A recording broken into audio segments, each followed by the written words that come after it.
C'est la suite et la dernière partie des Sartois du Web. Avec ce dernier plateau, on va parler à la fois d'un raid humanitaire et d'une web radio. Bonsoir à vous trois. Bonsoir. Bonsoir. Bienvenue sur le plateau de NTV Sarthe. On va commencer par parler de ce raid humanitaire Europe Raid où au mois d'août vous allez faire 10 000 km dans plus de 20 pays à bord d'une vieille Peugeot 207 où vous allez rapporter en fait, du matériel scolaire, médical et sportif pour les écoles locales que vous allez voir.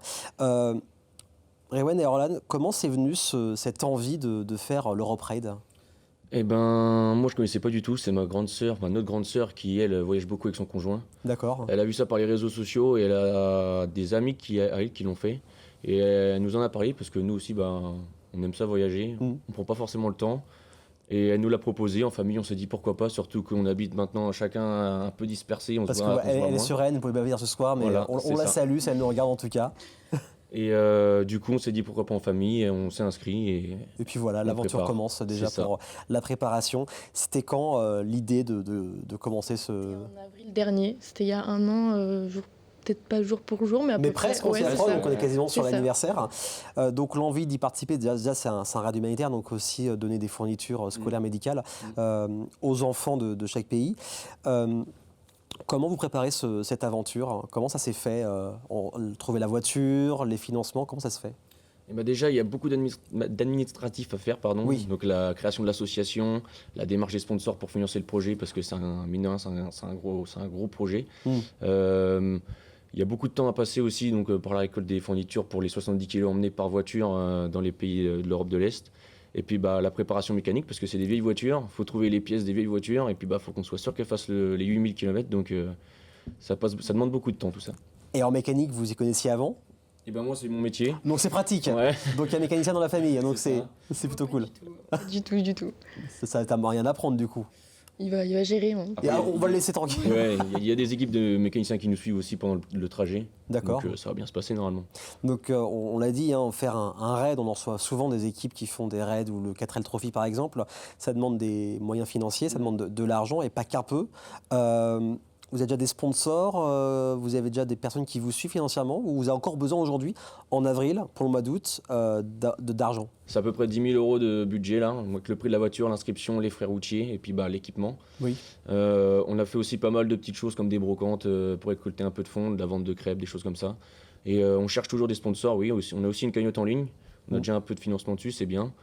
Donc voilà, et aussi on cherche les objets à emmener, l'objet humanitaire, que ce soit des fournitures scolaires, de l'hygiène, des médicaux, plein de choses comme ça. Des écoles qui nous regardent, des collectivités, des mairies qui nous regardent ce soir peuvent vous envoyer un message et vous dire on a ça, on peut vous donner ça, tout simplement. C'est ça, soit par la boîte mail, par nos réseaux sociaux. Numéro aussi sur le journal.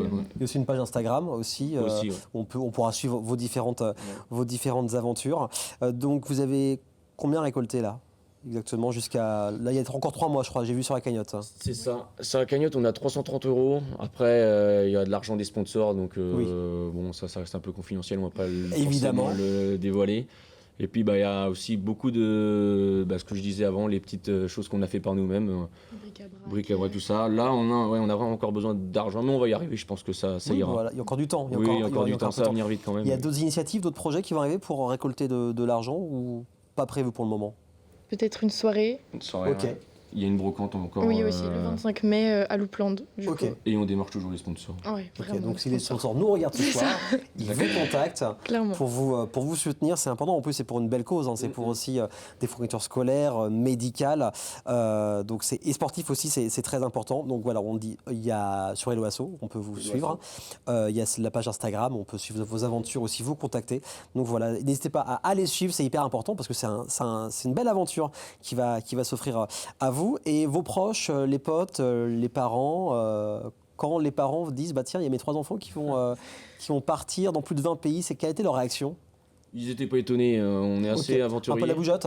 Ouais. Après, ils vont nous suivre quand même. De loin. Oui, toujours présents, mais par les réseaux, tout ça, mais pas forcément étononnés.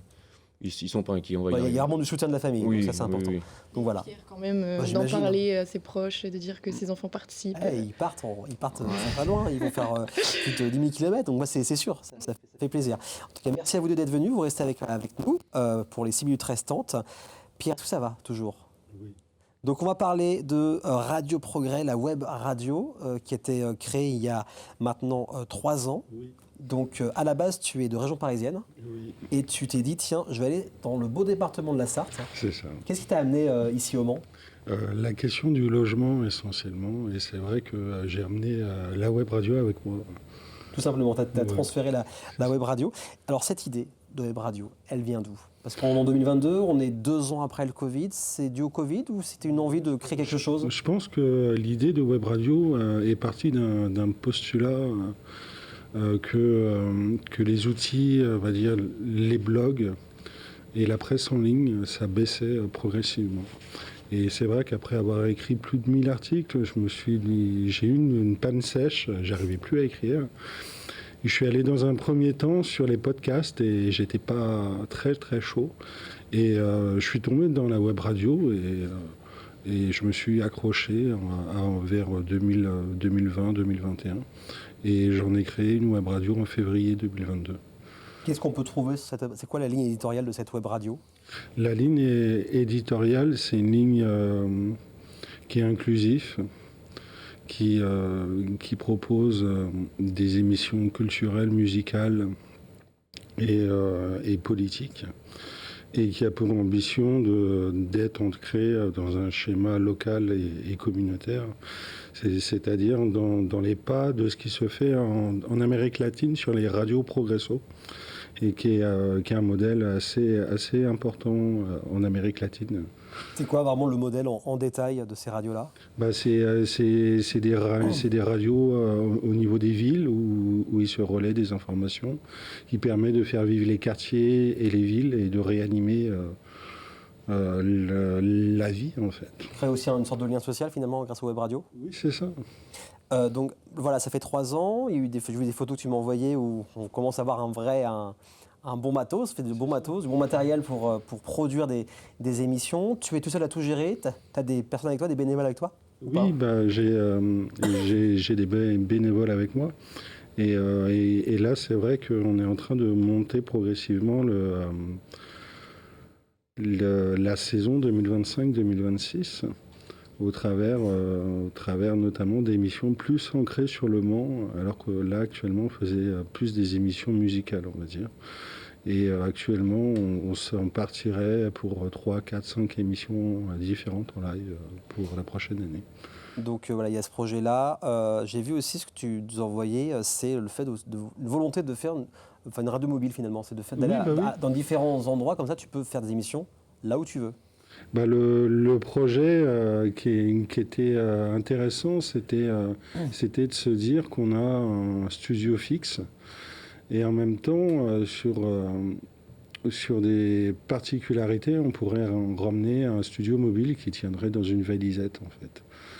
Ce qui permet d'être pratique en fait et de ne pas ramener l'ensemble du studio. Comme ça en fait, à différents événements, tu peux proposer du contenu, des interviews, des reportages. C'est exactement ça. Ça coûte de l'argent, beaucoup d'argent d'investir dans ce genre de matériel. Le financement, c'est de ta poche? Tu as des aides, des dons de personnes? Comment ça se passe? Alors, dans un premier temps, oui, j'ai mis pas mal d'argent, on va dire, de ma poche. Et on reçoit des dons, notamment via des cagnottes en ligne qui nous permettent de soutenir les frais, notamment en termes de licence.